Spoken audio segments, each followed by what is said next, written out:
सातवें चरण पे एक खबर पहले भी आप लोग को हम लोगों ने बताई थी कि शिक्षा विभाग इस बात पर विचार कर रहा है कि बीपीएससी के थ्रू हम कोई एग्ज़ाम लें या फिर इंटरव्यू लें।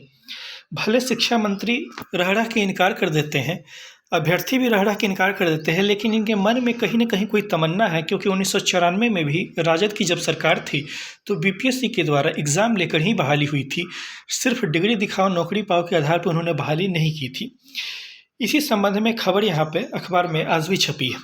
सातवां चरण नियोजन नियमावली में बदलाव की तैयारी, प्रधान शिक्षक व प्रधानाध्यापकों के तर्ज पर होगी शिक्षक नियुक्ति। हम लोग इस विषय पर भी चर्चा करेंगे कि प्रधान शिक्षक व प्रधानाध्यापकों का तर्ज क्या था। उससे पहले पूरी खबर देख लेते हैं। शिक्षा विभाग शिक्षक नियोजन नियमावली में बदलाव की तैयारी कर रहा है। शिक्षा मंत्री चंद्रशेखर ने शिक्षा विभाग की अफसरों के साथ एक साझा बैठक ली। शिक्षा मंत्री ने कहा है कि सातवें चरण में शिक्षकों की नियुक्ति का पैटर्न प्रधानाध्यापकों और प्रधान शिक्षकों की भांति होगी। शिक्षकों की ये नियुक्तियां विशेष वेतन पर करने पर विचार किया जा रहा है। शुक्रवार को प्रभात खबर से बातचीत में शिक्षा मंत्री ने बताया कि शिक्षक नियोजन को पारदर्शी बनाने के प्रयास किए जा रहे हैं। सातवें चरण में शिक्षकों की नियुक्ति में 2-3 माह में शुरू हो जाएगी। शिक्षा विभाग पूरी तरह से साफ सुथरे सिस्टम से नियुक्ति कराएगा। आगे की खबर आप लोग के लिए नहीं है।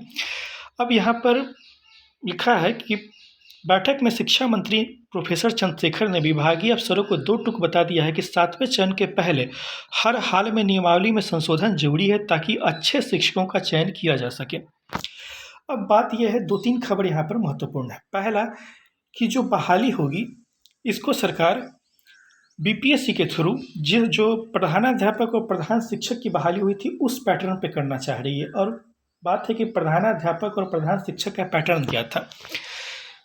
हाल ही में इसी साल 2022 में मार्च के महीने में प्रधानाध्यापक और प्रधान शिक्षकों की बहाली का विज्ञापन बिहार सरकार ने निकाला था, जो कि बीपीएससी के थ्रू होना था और उसमें एक एग्ज़ाम लिया गया था।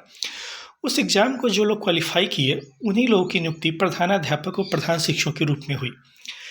वहाँ पर एग्ज़ाम का एक पैटर्न होता है, उसमें आपको कुछ प्रश्न फिक्स होते हैं, कुछ शायद सीडीपी वगैरह के प्रश्न हैं और कुछ अन्य प्रश्न हैं। प्रश्नों को हम लोगों ने अभी नहीं देखा है। अब यहाँ पर बात है कि जो लोग पहले कह रहे थे कि अगर एग्ज़ाम लेके करेंगे तो स्पेशल वेतन भी दें, तो यहाँ पर तो बिहार सरकार ने स्पष्ट कर दिया है कि हम एग्ज़ाम लेके करेंगे और स्पेशल वेतन भी देंगे। यहाँ पर स्पष्ट रूप से लिखा हुआ है, देखिए कि शिक्षकों की नियुक्तियाँ विशेष वेतन पर करने पर विचार किया जा रहा है। यानी कि एग्ज़ाम लेंगे तो अलग से हम वेतन भी देंगे। अगर आप एग्ज़ाम क्वालिफाई कीजिएगा तो ज़्यादा वेतन मिलेगा। ये बात कह दी है स्पष्ट रूप से। दूसरी बात कह दी है कि डिग्री दिखाओ नौकरी पाओ वाला सिस्टम पहले वाला नहीं चलेगा, क्योंकि इसमें 50 में 2 से भाग देने भी आपको नहीं आ रहा है और इससे पूरे बिहार सरकार की बदनामी हो रही है कि आप 50 में 2 से भाग नहीं दे रहे हैं। ऐसे शिक्षक बिहार सरकार में काम कर रहे हैं।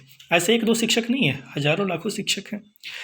लेकिन एक बात यहाँ पर है जो अभ्यर्थियों के मन में आएगी कि अगर बीपीएससी के द्वारा एग्ज़ाम होता है तो क्या ये एग्ज़ाम मुश्किल एग्ज़ाम होगा, बीपीएससी लेवल का एग्ज़ाम हो जाएगा, या फिर जो सीटेट का लेवल का एग्ज़ाम होता है उस लेवल का एग्ज़ाम होगा। स्पष्ट रूप से बता देते हैं, ऐसा सोचने का घबराने का बिल्कुल भी ज़रूरत नहीं है कि अगर एग्ज़ाम होता है तो एग्ज़ाम बीपीएससी लेवल का होगा। कोई अगर ऐसा कह रहा है तो बिल्कुल गलत बात है, क्योंकि सरकार एक बार प्रधान शिक्षक के मामले में ऐसा करके पछता चुकी है, क्योंकि उसमें एग्ज़ाम का जो प्रश्न था कुछ ज़्यादा ही मुश्किल कर दिया गया था। प्रश्न मुश्किल था, इसका नतीजा ये हुआ कि पूरे बिहार में केवल लगभग 450 से 600 लोग ही पास कर पाए थे, क्वालिफाई कर पाए थे इस एग्ज़ाम को। आपको ध्यान होगा तो कि दोबारा बिहार सरकार ने उसी एग्ज़ाम को लिया और इस बार प्रश्न का स्तर बहुत ईजी कर दिया गया है ताकि लोग क्वालिफाई करें। तो कोई अगर यह कह रहा, पहली बार में सरकार से गलती हुई थी कि उन्होंने प्रश्न का लेवल बहुत हाई कर दिया हुआ था, इसलिए कोई अगर आपसे यह कह रहा है कि प्रश्न का स्तर बीपीएससी स्तर का होगा तो ये गलत बात है। दूसरी बात है कि क्या अगर एग्ज़ाम होता है तो इसमें देरी होगी। सातवें चरण में स्पष्ट रूप से देरी होगी, क्योंकि सातवें चरण में अगर सातवें चरण से पहले बीपीएससी के द्वारा एग्ज़ाम लिया जाता है या स्टेट का एग्ज़ाम लिया जाता है या किसी भी अन्य तरह का एग्ज़ाम लिया जाता है, तो आप ध्यान दीजिए कि अभी दिसंबर का महीना चल रहा है और दिसंबर के महीने में यह अभी घोषणा के स्तर पे ही है। अभी भी नियमावली फाइनल नहीं हुआ है। कहा जा रहा है कि नियमावली इस महीने के अंत में आएगा। तो जब यह घोषणा के स्तर पे ही है तो आप कैसे कह सकते हैं कि अगर दिसंबर के अंत तक भी पूरी प्रक्रिया सामने आ गई, स्पष्ट हो गई कि ऐसा होने जा रहा है, इसके बाद अभ्यर्थियों को कम से कम 1 महीने का समय भी तो दिया जाएगा। बताया भी तो जाएगा कि ये चीज़ सरकार बदलाव करने जा रही है, आप लोग मानसिक रूप से ऐसे तैयार हो जाइए कि सरकार एग्ज़ाम लेगी। उसका फिर फॉर्म भरना, अप्लाई करना, आवेदन लेना, इन सब में क्या लगता है कम से कम 3-4 महीने का समय लग जाएगा। यही कारण है कि आज ही अखबारों में जो छपा है और इससे पहले जो स्पष्ट रूप से दिखाए हैं कि हाई स्कूल का उन्होंने कहा है कि हम जून 2023 में शुरू करेंगे, और प्राथमिक जो है वो उन्होंने कहा है कि हम अक्टूबर 2023 में शुरू करेंगे।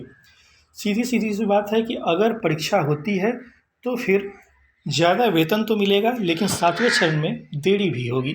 अच्छा, एक बात और कि ये सब खबर अचानक से कहाँ से आ जा रही है? ये सब खबर टोटली शिक्षा मंत्री के स्तर से ही आ रही है। शिक्षा मंत्री को छोड़कर बाकी किसी को भी कुछ भी नहीं पता है कि वो अपने मन से कब कहाँ क्या शामिल कर देते हैं, ये कुछ भी पता नहीं है।